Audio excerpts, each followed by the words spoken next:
La plus haute juridiction administrative française s'est prononcée mercredi contre l'interdiction systématique des rassemblements pro-palestiniens décidée par Gérald Darmanin. Le Conseil d'État a estimé qu'il revenait au seul préfet d'apprécier s'il y avait localement un risque que de telles manifestations constituent des troubles à l'ordre public. Saisi en urgence par une association, le Comité Action Palestine, le Conseil d'État a rappelé, mercredi 18 octobre, que les manifestations pro-palestiniennes ne pouvaient être interdites systématiquement et qu'il revenait au seul préfet d'apprécier s'il y avait localement un risque de trouble à l'ordre public. Dans un télégramme adressé au préfet le 12 octobre par le ministre de l'Intérieur Gérald Darmanin, 5 jours après l'attaque meurtrière perpétrée en Israël par le Hamas, consigne avait été donnée d'interdire les manifestations pro-palestiniennes, parce qu'elles sont susceptibles de générer des troubles à l'ordre public. Mais le Conseil d'État a tranché, il appartient au seul préfet d'apprécier s'il y a lieu d'interdire une manifestation localement en fonction des risques de troubles à l'ordre public. Aucune interdiction ne peut être fondée uniquement sur ce télégramme du ministre, ou sur le seul fait que la manifestation vise à soutenir la population palestinienne, a fait valoir la plus haute juridiction administrative dans son communiqué.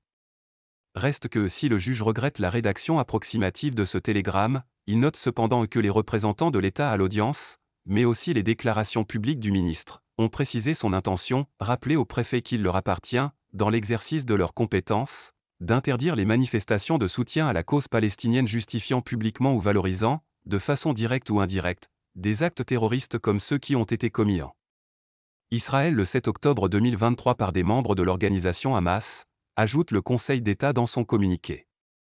Dans sa décision, il rappelle toutefois que les manifestations ayant pour objet, directement ou indirectement, de soutenir le Hamas, de justifier ou de valoriser les exactions telles que celles du 7 octobre 2023, sont de nature à entraîner des troubles à l'ordre public.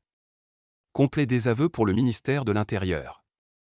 Pour ces raisons, le juge des référés du Conseil d'État estime que le télégramme adressé au préfet ne porte pas une atteinte grave et manifestement illégale à la liberté de manifestation et à la liberté d'expression et rejette la demande de l'association Comité Action Palestine. Pour Vincent Brangart, l'un des deux avocats du Comité Action Palestine, c'est un complet désaveu pour le ministère de l'Intérieur dont la regrettable maladresse rédactionnelle est pointée. Aucune interdiction systématique n'est possible sur la base de ce télégramme. Le ministère se fait rappeler clairement le droit par le Conseil d'État, a-t-il dit à l'AFP. Sollicité, le ministère de l'Intérieur n'a pas souhaité réagir. Cette décision intervient à la veille de nouveaux appels à rassemblement à Paris. La préfecture de police de Paris a annoncé mercredi à l'AFP qu'une manifestation était déjà interdite, un rassemblement, place de la République, jeudi à 18h, à l'appel de la Capjo Euro-Palestine, association militant pour la reconnaissance des droits du peuple palestinien. Jeudi dernier, plusieurs milliers de personnes s'étaient déjà rassemblées sur cette même place de la République en soutien aux Palestiniens, malgré l'interdiction préfectorale confirmée par la justice administrative. Ils avaient été dispersés sous les gaz lacrymogènes et les jets d'eau. D'autres rassemblements avaient eu lieu le même jour à Rennes, Lille et Toulouse.